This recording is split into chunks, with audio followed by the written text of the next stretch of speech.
ابو عبداللہ پوچھتے ہیں اکثر لوگ جمعہ کو ایک دوسرے کو جمعہ کی مبارکباد دیتے ہیں، آمنے سامنے بھی، فیس بک پر اور واٹس ایپ پر بھی۔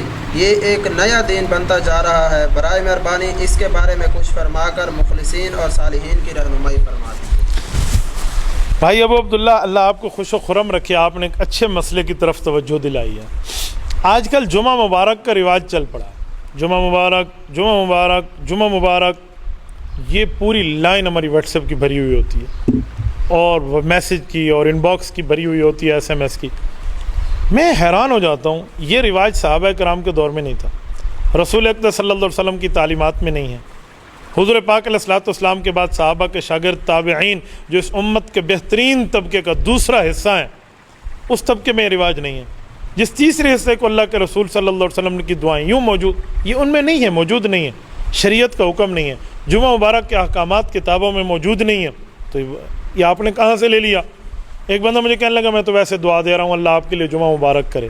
میں نے کہا ٹھیک ہو گیا، آپ کی دعا اس حد تک تو جائز ہے، لیکن اگر آپ نے اس کا رواج یوں پکڑ لیا ہے نا، تو کل جمعہ مبارک کو، یعنی کل سے مراد 1 صدی بعد، 50 سال بعد، 40 سال بعد جا کر لوگ دین کا حصہ سمجھنا شروع ہو جائیں گے۔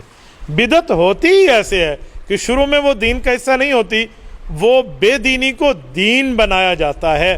غیر ثابت شدہ مسئلے کو مسئلہ شریعت بنا دینا یہ بدعت ہے، اور ثابت شدہ مسئلے کا انکار کر دینا الحاد ہے۔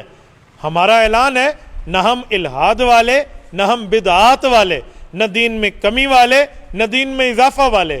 اضافہ بدعات کہلاتے ہیں، کمی الحاد کہلاتے ہیں۔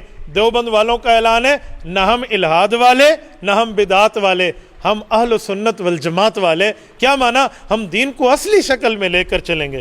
تو میرے دوستو، اسی وجہ سے جمعہ مبارک کی رواج جو چل پڑا ہے، اس رواج سے پرہیز کرنی چاہیے، اس سے گریز کرنی چاہیے، اس سے احتراز کرنا چاہیے۔